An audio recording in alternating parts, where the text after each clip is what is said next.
Good evening. Good evening. Uh, it's been a couple weeks, and my apologies for that. I, you know, taking care of some personal house stuff and everything, but I've continued to witness the evolution of this Cowboys team.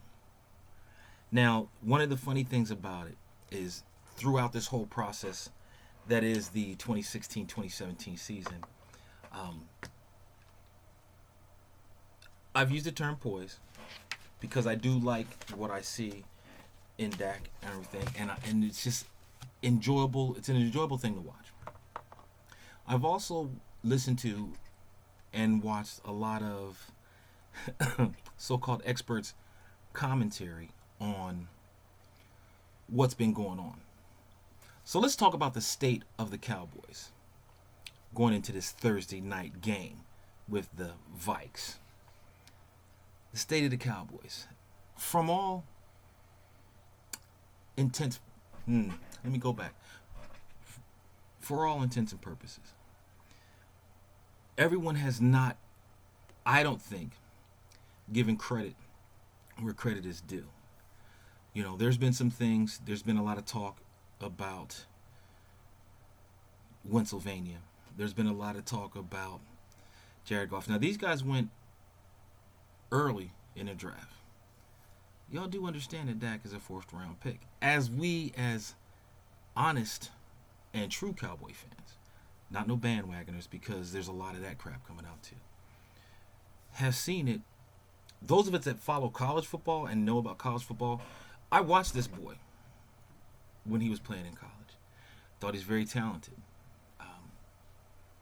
He had some good ups and a couple downsides. You know, holding on to the ball too long and some other things when he was in college.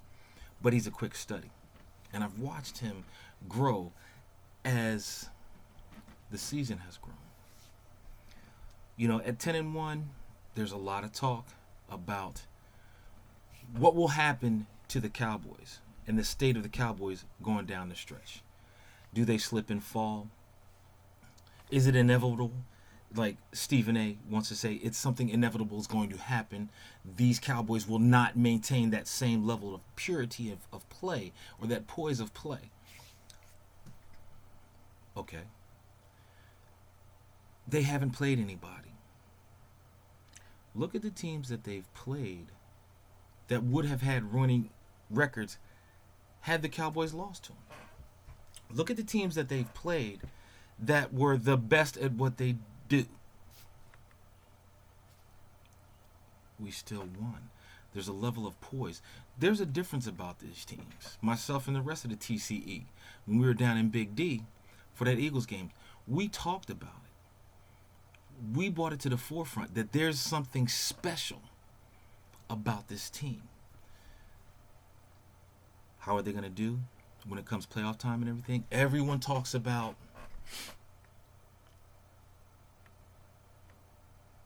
experience. Everyone talks about how these other teams have been there. The problem with that argument is these boys have nothing but an upside. If they look at the game, it's funny to me. There's no fear. They've been down in these games, and there's no fear. There's just this resolve, calmness, fun to be around, playing football that these guys have looked at, and they're having a good time. I love seeing that. They're having a good time. They're enjoying it. I digress. Let's look at it up and down. Playoffs today. Let me see. You got home field, but does that really mean anything to us? We did lose that game at home to the Giants. The Giants have been playing very well as of late. The divisional foe. We got them in 2 weeks. We don't know. The Giants have been playing better. We don't know. Kirk Cousins put up 449 yards on our DBs. We don't know. We've been lucky to have been a bit healthy up to this point, but you see what injuries on defense will create. We don't know. So there's some things as a true Cowboy fan that you might begin to be concerned about and worried about. Am I? Not really. But let's see. Week 17, Philly, January 1st. Do you sit your guys or do you have the Belichick mindset where it's like full throttle? Let's just go. Let's just play. Do you do like the Giants did against the Patriots going into the playoffs in, I believe it was 07? Full throttle. You want to go. Although they lost that game to New England, it gave them the resolve to come down to Big D and beat up on a 13-3 team. We don't know. Seattle. Everyone has this Seattle mentality, but which team in Seattle's going to show up? The bipolar boys that have tie ball games, that have a loss to the Bucks. Are they going to show up? Or is the team that, stomps a mud hole in Philly? Or, they play very well at home, but are they going to show up? Who's going to show up? You don't know. Are we going to have any push on defense? We don't know. They let Kirk Cousins stand back there, and he did some dink and dunk stuff, but he did go downfield too. Had that boy not bit on the fake, he might have been with Deshaun, but it was like Kirk Cousins was throwing in bombs. I ain't gonna lie. So what do you do? The rookie wall. Are they gonna hit it? We don't know. So there's a lot of things in the air right now that we just don't realize or understand what might be going on.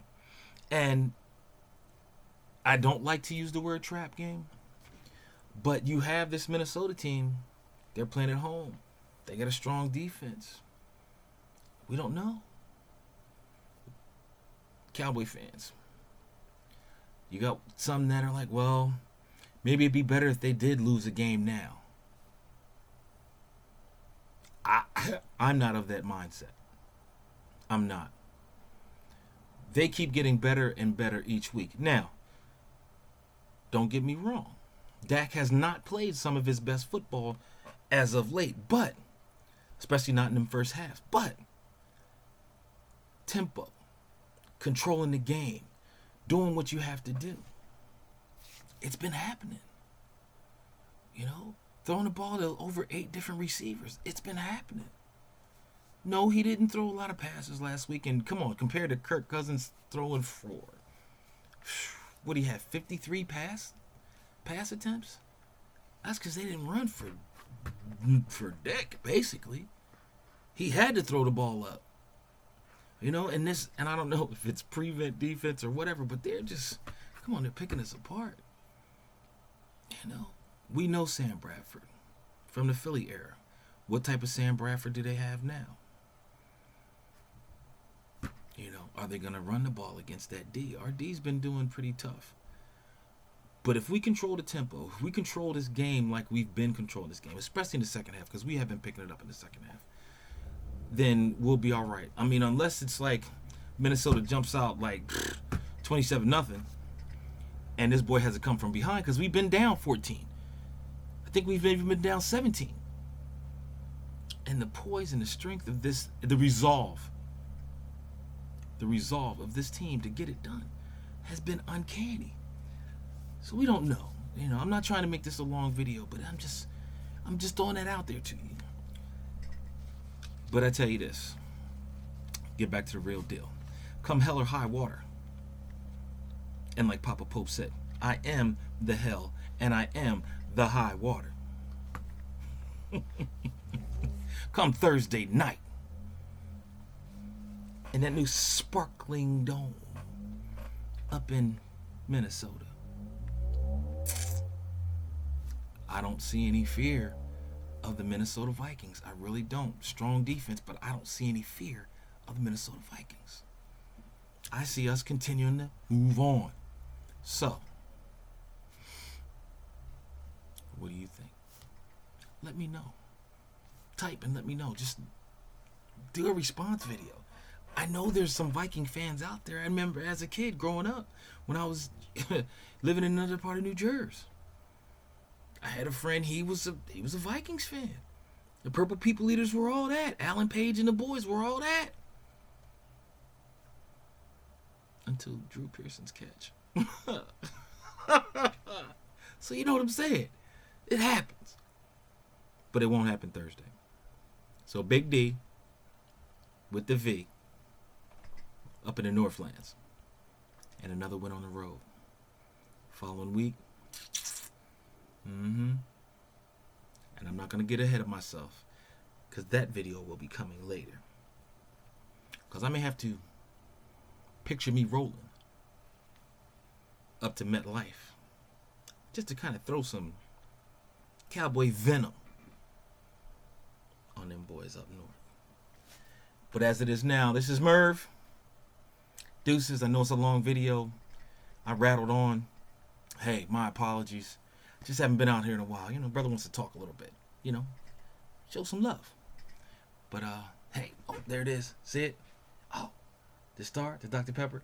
That's right, baby. TCE weekend. Fantastic. Love my brothers. But that was it. It was fun. Big D. Another win tomorrow night. Let's get it in. Let's get it done. This is Merv again. Deuces to all my brothers in Brotherland. Peace.